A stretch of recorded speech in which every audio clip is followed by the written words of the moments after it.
Should I buy a used car or a new one? How many years old? How can I lower my insurance costs? What's the best way to calculate the total cost of ownership?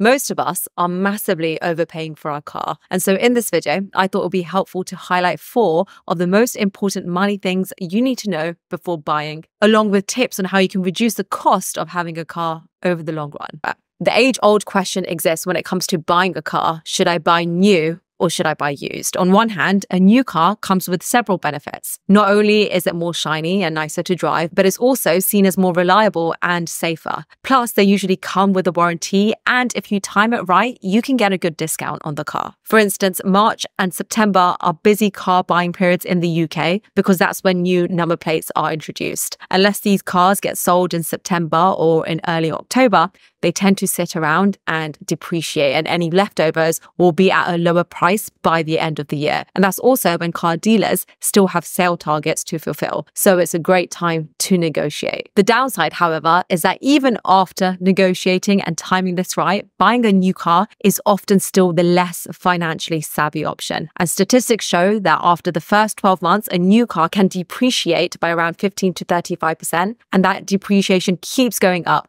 to 50% or more over 3 years. On the other hand, buying a used car can save you a lot of money in the long run, and the sweet spot for used cars is usually between 3 to 5 years old. At that point, the car has depreciated substantially at someone else's expense and will depreciate slower in the years that you have it.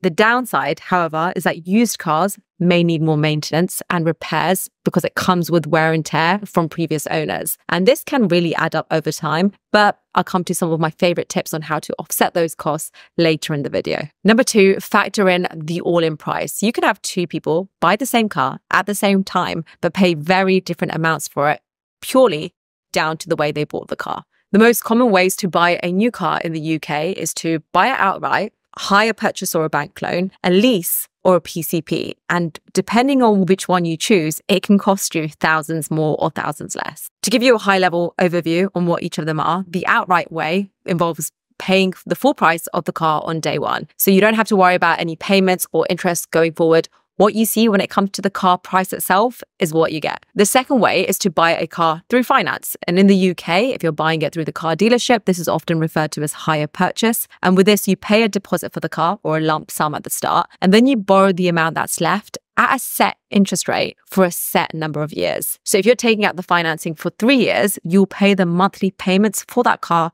over the 3 years until the car is fully paid off. You can also opt for the straight personal bank loan in this option. And the rates you get through this are typically lower than what you get through a hire purchase through a car dealership. The third option is leasing a car. This is similar to renting. You make monthly payments to use the car and then you return it at the end of your contract. With this option, you're only paying for the car's depreciation during the time that you have it, not its full value. So you provide your initial deposit, and then the car dealership will look at how much they think that car is going to depreciate during the time that you own it, say 10K over the 3 years that you owe it. Then they divide that into monthly payments and add some fees and a bit of interest on top. The fourth option is the PCP. And with this, you decide your deposit amount that you want to pay upfront. The dealership provides a value or an assigned value on what they think the car will be worth at the end of your contract. And then both of those figures are added together and subtracted from the cost of the car. And what's left is divided into monthly payments. When the contract ends, you can either return the car,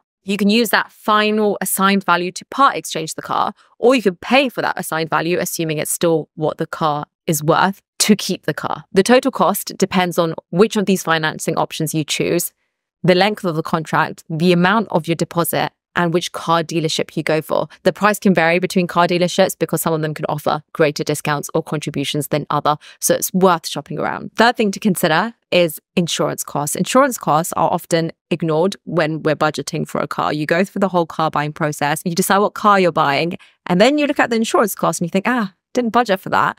The good news is that you can get some good deals depending on your driving history, the car you're buying, where you live, and what insurance provider you're going for. Couple of tips. Firstly, shop around, not just when you first get their insurance for a car, but every year after that, whenever it's time to renew. It costs an insurance provider more to lose you than it does to keep you. So tell them you've looked around, you found competitors offering the same cover but for less. Give examples of what other providers are offering and at what price, and use that to negotiate your cover down. And the fourth thing to look out for is maintenance and repairs. The average used car driver spends around £1,300 annually on car repairs and maintenance. This number includes petrol, repairs, and breakdowns.